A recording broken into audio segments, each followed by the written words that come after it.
Sa mahabang panahon, maraming lugar sa Mindanao ang nangangapa pa rin kung paano unawain ang tunay na kahalagaan ng kapayapaan. Sa mata ng nakararami, ang kapayapaan ay katahimikan.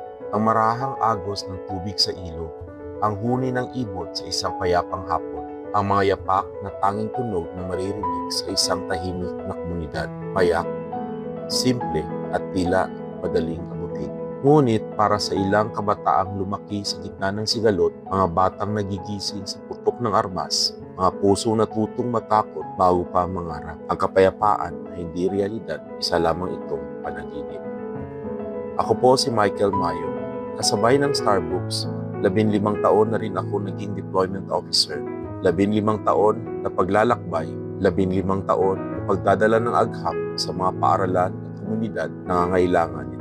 Sa loob ng 15 taon, libu-libong kilometro ang aking tinahak. Daan-daang paaralan ang aking napuntahan at bawat deployment ay may kwento.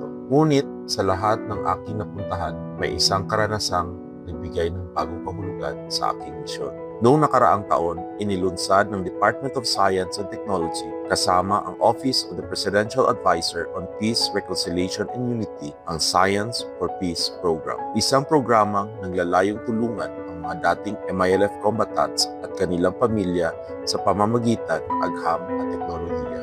Bilang isa sa mga naging katuwang sa pagpapatupad nito, nakita ko ang isang realidad kakaiba sa lahat ng nakita ko sa loob ng aking 15 taon bilang deployment officer.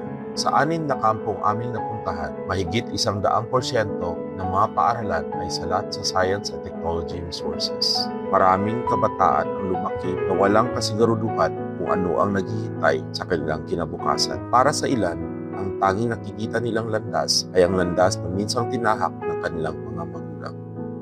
Nakakalungkot man ito, pero ito ang realidad. Ngunit, dito ko rin nakita kung gaano kahalaga ginagawa natin sa DOST. Sa pamamagitan ng Science for Peace, naghatid ang DOST ng Starbucks at Internet Connectivity Package sa 6 na paaralang sakop ng 6 na kampo ng MILF sa Mindanao.